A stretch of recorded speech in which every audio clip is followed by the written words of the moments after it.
one of the things that I think this committee is going to try and prove, or at least they would like to prove, is just how much Trump knew about the election lie and why he kept pushing it. Who did he tell to keep pushing it? And one of the witnesses tomorrow actually is going to be his former campaign manager, Bill Stepien.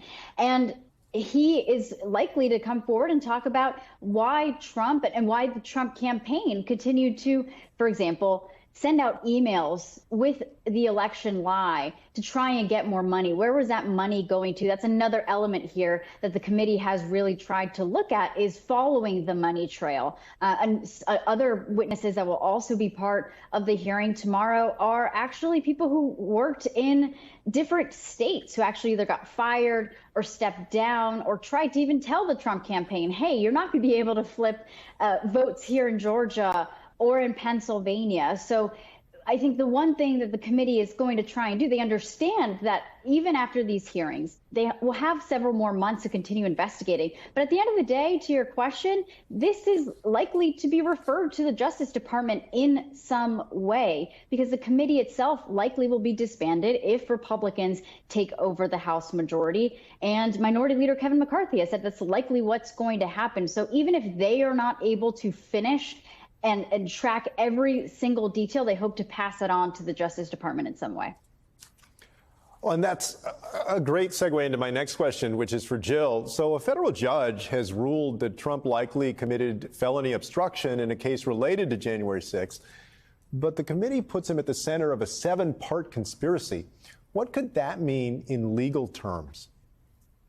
I think that is the most important point of the hearings, is not the violence. The violence is terrible, but it is only one element of an overall conspiracy to undermine our entire democracy.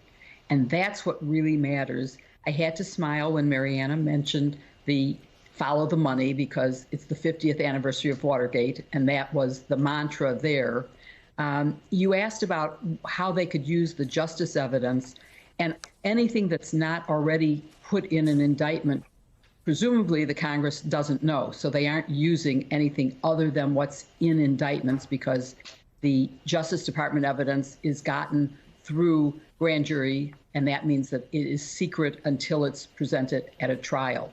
But there is a lot of evidence of multiple crimes that range from, of course, the seditious conspiracy, but without even showing the link to Trump for the violence, you have an obstruction of Congress, you have a conspiracy to defraud, you have the conspiracy in Georgia to interfere with the election, which is a state violation. So there are a lot of crimes that could come out, and the Congress only has to show what it needs to do to pass legislation that will help protect our democracy and prevent any further additions to what's already happened or from a recurrence of any of that.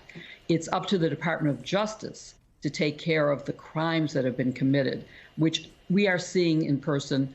The Watergate hearings led to Americans very much, almost unanimously supporting the prosecution of the president and his top aides. They supported the legislation as a result of it.